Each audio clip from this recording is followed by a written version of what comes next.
how to clean C drive on your Windows 10 or 11. So if you want to clean your C drive on your Windows 10 or 11, then what you need to do is you just need simply press Windows and R keys together, and here you need to enter temp and hit enter. And here you will find all of the files right here. You just simply press Ctrl A, right click on it, and then just simply go with delete. Do this for all current items and then just simply go with skip. And after that, everything inside this folder will be deleted.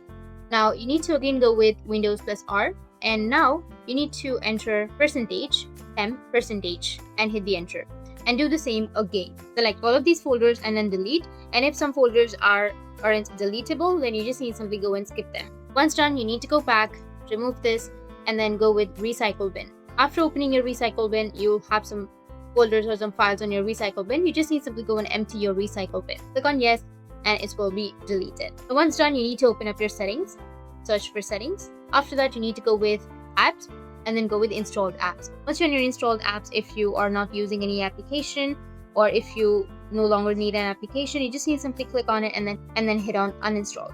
After uninstalling, it will clean your C drive. Once done, you need to go back, and now you need to search for disk cleanup.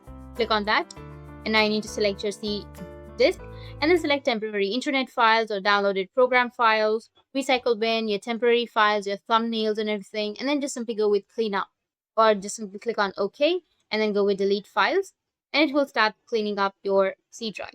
That's how you can clean your C drive on your Windows 10 or 11, and if you have any questions, feel free to comment below. Thanks for watching.